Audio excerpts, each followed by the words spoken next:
சீலியம் husk அப்படின்னு சொல்லக்கூடிய இசப்கோல் அப்படின்றத பத்தி தான் இன்னைக்கு நம்ம பார்க்க போறோம். இந்த இசப்கோல் அப்படின்னா என்ன? ஸோ அது வந்து இப்போ ட்ரெண்டிங்ல இருந்துட்டு வர ஒரு விஷயம்னே சொல்லலாம். நிறைய பேர் யூஸ் பண்ணிட்டும் இருக்காங்க. பட் சில பேருக்கு இதை பத்தின ஒரு புரிதல் இல்லாம இருக்காங்க. ஸோ இன்னைக்கு நான் சொல்ல போறது ஜஸ்ட் ஒரு இன்ஃபர்மேஷன் தான். இப்படி ஒன்று இருக்கு. ஸோ இது எதுக்கெல்லாம் பயன்படுத்துறாங்கன்றது தான் இன்னைக்கு நான் சொல்ல போறேன். இந்த சீலியம் ஹஸ்க் அப்படின்றது ஒரு கரையக்கூடிய நார்ச்சத்துங்க. ஸோ இது ரொம்பவே ஃபைபர் அதிகமா இருக்கு இந்த இசப்கோல்ல. ஸோ ஒட்டுமொத்த குடல் ஆரோக்கியத்துக்குமே இது வந்து ரொம்ப சிறந்த ஒண்ணுன்னு தான் சொல்லுவேன். அதாவது நார்மலாவே ஃபைபர் வந்து குடல் ஆரோக்கியத்துக்கு ரொம்பவே நல்லது. ஸோ இப்ப நெறைய பேர் நான் முன்னாடி சொன்ன மாரி தான் நெறைய பேர் இத வந்து யூஸ் பண்ணிட்டு இருக்காங்க நெறைய விஷயங்களுக்காக.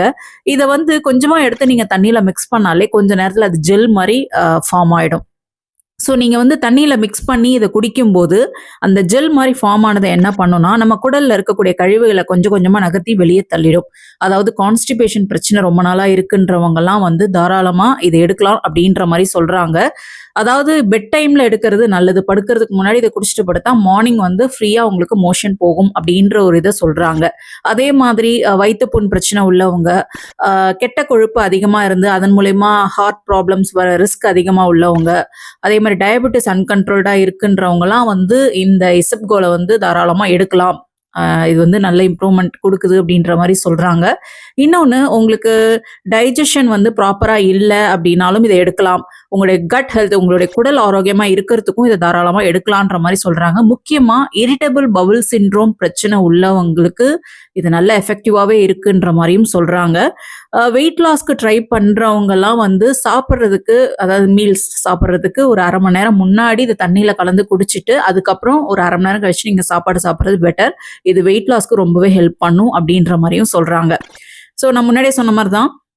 ஸோ இத வந்து நீங்க எவ்வளோ அளவு ஒரு நாளைக்கு எடுக்கலாம் அப்படின்னு சொல்றாங்கன்னா, ஒரு நாளைக்கு மொத்தமா சொல்றாங்க 5 கிராம்லேருந்து 10 கிராம் வரைக்கும் தாராளமா எடுக்கலாம் அப்படின்ற மாரி சொல்றாங்க.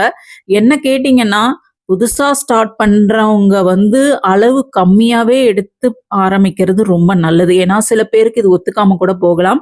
அ இது இன்னொன்னு என்ன சொல்றாங்கன்னா, இத எடுக்கும்போது தண்ணி அதிகமா குடிக்கணும் அப்படின்ற ஒரு விஷயத்தையும் வைக்கிறாங்க. எல்லாத்துக்கும் மேல இப்ப சில உணவுகள விழுங்க சில பேர் கஷ்டப்படுவாங்க. சில பேர் தண்ணி குடிக்க கூட ரொம்ப கஷ்டப்படுவாங்க. ஸோ அவங்களுக்கு ப்ராப்ளம் இருக்கும். ஸோ அந்த மாரி பிரச்சனை உள்ளவங்க இந்த இசப்கோல வந்து தவிர்ப்பது நல்லது அப்படின்றது தான் நான் என்னோட இது சொல்றேன்.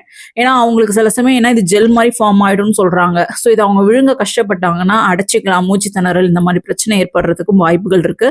ஸோ நீங்க ஏதாவது எடுக்குறீங்க அப்படின்னா, ஒரு டாக்டர கன்சல்ட் பண்ணிட்டு, உங்க உடம்புல வேற ஏதாவது பிரச்சனை இருக்கான்றத பார்த்துக்கிட்டு டாக்டர கன்சல்ட் பண்ணிட்டு எடுக்கிறது பெட்டர்ன்னு தான் நான் சொல்லுவேன். ஸோ இது ஒரு இன்ஃபர்மேஷனா தான் நான் சொல்றேன். Thank you.